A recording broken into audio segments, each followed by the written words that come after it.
Aruba está sube mercado internacional de capital e tá logra ser uma fiança de 134,5 milhões de dólares na 6,3% de interesse.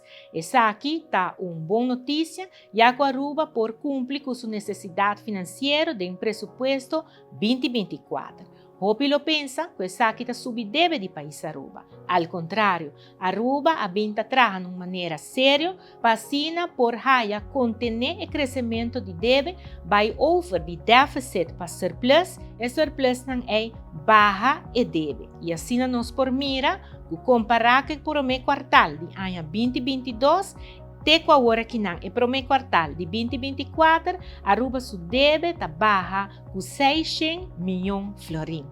Pois, boa notícia para o país Aruba, nós está trabalhando de uma maneira séria, com amor para o país aqui, nós está demonstrando também, de hecho não, de cifra não, com a confiança do país Aruba tem, e nós está logra barra e deve de país Aruba.